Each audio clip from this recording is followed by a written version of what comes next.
Hello students, আমি Nitish sir জ্ঞানজ্যোতি coaching সেন্টারের পক্ষ থেকে তোমাদের প্রত্যেককে জানাই আরও একবার স্বাগত।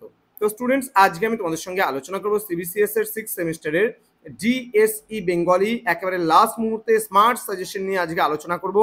তোমরা জানো তোমাদের 11 তারিখ থেকে শুরু হচ্ছে তোমাদের ফাইনাল পরীক্ষা, এবং এই মুহূর্তে দাঁড়িয়ে তোমরা অনেকেই বলছিলে যে স্যার আমাদের একটু কম করে দিন, তাহলে আমরা খুব ভালো মতো পড়ে প্রিপারেশন নিতে পারবো।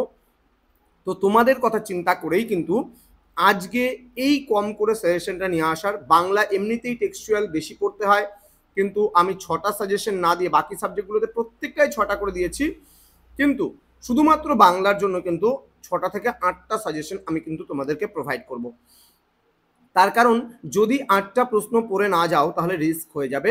আমি অনেকভাবে দেখলাম তোমাদের এর থেকে কম কোনো মতেই করা যাবে না, যেহেতু এটা টেক্সচুয়াল পার্ট রয়েছে। সেই কারণে আমি যেভাবে বলবো সেভাবে কিন্তু এই কয়েকটা প্রশ্ন পড়ে যাবে, তাহলে কিন্তু আর কোনো অসুবিধা হবে না।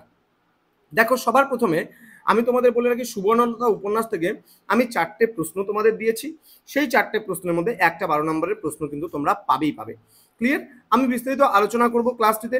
তোমাদের তার আগে বলে রাখি, যারা এখনো চ্যানেলটিকে সাবস্ক্রাইব করোনি তারা অবশ্যই চ্যানেলটিকে সাবস্ক্রাইব করে পাশে থাকা বেল আইকন অল প্রেস করে দাও, যাতে নেক্সট টাইম থেকে কোনো ভিডিও আপলোড করলে তার নোটিফিকেশন তুমি সবার আগে পেতে পারো।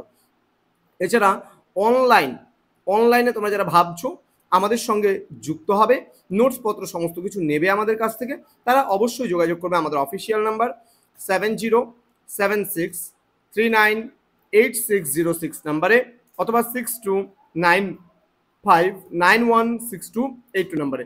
তোমাদের পার সাবজেক্টের জন্য কোর্স ফি রয়েছে 199 রুপিস, তাহলে ইংলিশের জন্য কিন্তু 100 রুপিস এক্সট্রা।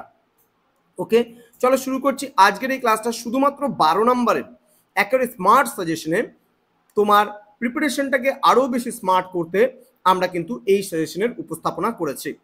তো দেখো, প্রথম প্রশ্ন, সুবর্ণলতা উপন্যাসের সুবর্ণলতা চরিত্রের উত্তরণের কোনো রাস্তা কি লেখিকা দেখিয়েছেন? তুমি মনে করো, যুক্তিসহ আলোচনা করো। সুবর্ণলতা উপন্যাসের নামকরণের সার্থকতা আমি দিয়েছি এখানে। সুবর্ণলতা থেকে সুবর্ণলতা উপন্যাসের মুক্তকেশী চরিত্র এবং সুবর্ণলতা উপন্যাসের নারীবাদী সাহিত্য বলা কতটা যুক্তিসঙ্গত সেটা।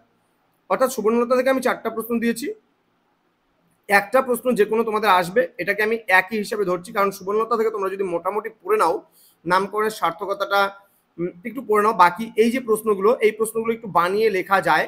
আমাদের যে নোটসগুলো দেওয়া হয়েছে সেগুলো ধরনগুলো তুমি একটু দেখে নাও, তাহলে দেখবে যে কোনো রকমের অসুবিধা তুমি হবে না। ওকে, এরপর তোমরা যেটা পড়বে দেখবে কারাগার নাটকের নামকরণের সার্থকতা পড়ে নেবে। কারাগার থেকে আমি 3টে প্রশ্ন দিয়েছি। আমি সেই 3টে প্রশ্নের মধ্যে তোমার যে কোনো একটা প্রশ্ন আসবে, আমি এটাকে একটাই ধরছি কারণ নামকরণের সার্থকতা পড়ে নিলে বাকি যে প্রশ্নগুলো আছে সেগুলো মোটামুটি তুমি কভার আপ করতে পারবে। তাহলে এই নিয়ে আমার হলো 2টো প্রশ্ন। ক্লিয়ার? তাহলে সুবর্ণলতা থেকে একটা প্রশ্ন আসবেই, কারাগার থেকে একটা প্রশ্ন আসবেই, বাকি গল্পগুলোর মধ্যে থেকে আমি যেমন এখানে ছোট গল্প হিসেবে বৈয়াকরণ গল্পের সার্থকতা দিয়েছি, এটা 6এও তুমি পড়তে পারো। দেন এটা আমি 3 নাম্বার হিসাবে রাখছি। 3 নাম্বারে গল্পনায়ক গল্পের নামকরণের সার্থকতা, এটাকে রাখছি আমি 4 নাম্বার প্রশ্ন হিসাবে। দেন হচ্ছে পত্রলেখার বাবা গল্পটির আখ্যানের শিল্প সার্থকতা আলোচনা করো, এটাকে রাখছি আমি 5 নাম্বার কোশ্চেনে। দেন চকাচকি গল্পের নামকরণের সার্থকতা, এটাকে রাখছি আমি 6 নাম্বারে, এবং বৈয়াকরণ গল্পের নামকরণের সার্থকতা, এটাকে রাখছি আমি 7 নাম্বার প্রশ্ন হিসেবে। আমি বলেছি 6টা থেকে 8টার মধ্যে দেবো। এই 6টা থেকে 8টা প্রশ্ন তোমাদের পড়লে কিন্তু একবারে 100% কমন তোমরা পাবেই পাবে। আবারও বলছি, সুবর্ণলতা উপন্যাস থেকে নামকরণের সার্থকতাটা ভালো করে পড়ে যাও এবং বাকিগুলো একটু রিডিং করে যাও, দেখবে লিখতে পারবে। ক্লিয়ার? কারাগার থেকে নামকরণের সার্থকতা খুব ভালো করে পড়ে যাও, বাসুদেব চরিত্রটা ভালো করে পড়ে যাও। এবার বাকিগুলো তুমি একটু নায়ক চরিত্রের নাম হালকার উপর দিয়ে পড়ে নিলে তুমি লিখতে পারবে। এবার চলে আসবো আমরা যে গল্পগুলো রয়েছে সেই গল্পের মধ্যে বৈয়াকরণ গল্পের নামকরণের সার্থকতা পড়ে যাও, গল্পনায়ক গল্পের নামকরণের সার্থকতা পড়ে যাও, পত্রলেখার বাবা গল্পটির নামকরণের সার্থকতা পড়ে যাও, চকাচকি পড়ে যাও, আর বৈয়াকরণ পড়ে যাও। যে কোনো তোমার 2টো প্রশ্ন এই গল্পগুলো থেকে আসবেই আসবে। তো স্টুডেন্টস, এই ছিল তোমাদের স্মার্ট সাজেশন, তোমার প্রস্তুতিকে করে তুলবে আরও একটু বেশি স্মার্ট।